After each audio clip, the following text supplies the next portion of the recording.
Pemerintah perlulah melakukan riset mengenai larangan penggunaan media sosial untuk kepentingan kampanye politik.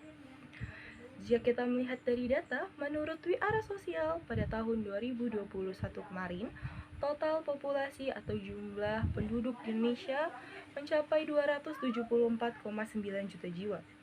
Pengguna internet Indonesia pada tahun 2021 mencapai 202,6 juta atau sekitar 73,7% dari seluruh total populasi yang ada di Indonesia.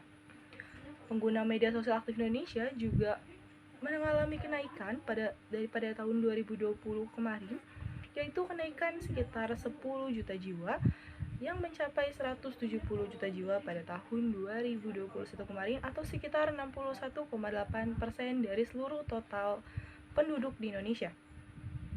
Nah, rata-rata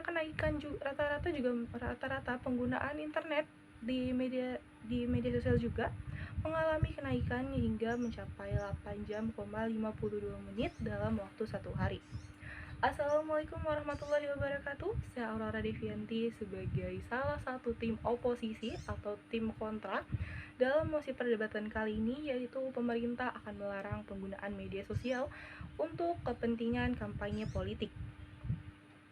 Oke. Dalam Undang-Undang Nomor 7 tahun 2017 sendiri tentang pemilu, pada pasal 1 ayat 35, kampanye sendiri diartikan sebagai sarana ataupun kegiatan peserta pemilu untuk meyakinkan pemilih dengan menawarkan visi misi serta program kerja dari peserta pemilu.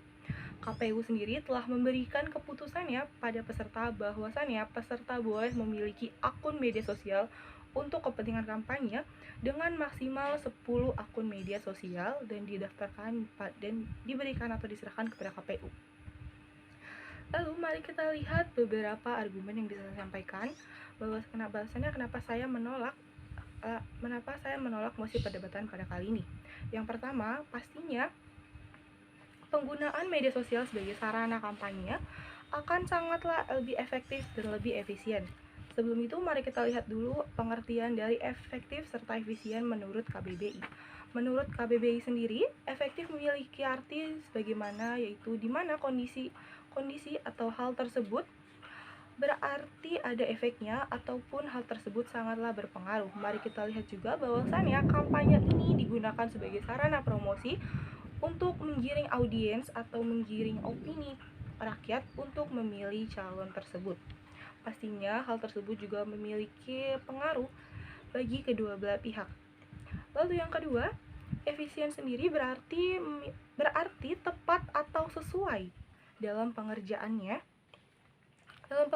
suatu hal yang tidak membuang-buang waktu serta tenaga ataupun biaya. Mari kita lihat juga bahwasannya sekarang ini angka COVID-19 juga masih terjadi di Indonesia. Pastinya dengan kita melakukan kampanye di media sosial, hal tersebut tidak akan membuang banyak waktu atau membuang banyak tenaga serta biaya, karena pastinya dapat kita lakukan di rumah dengan biaya yang cukup sedikit dan waktu yang cukup singkat juga.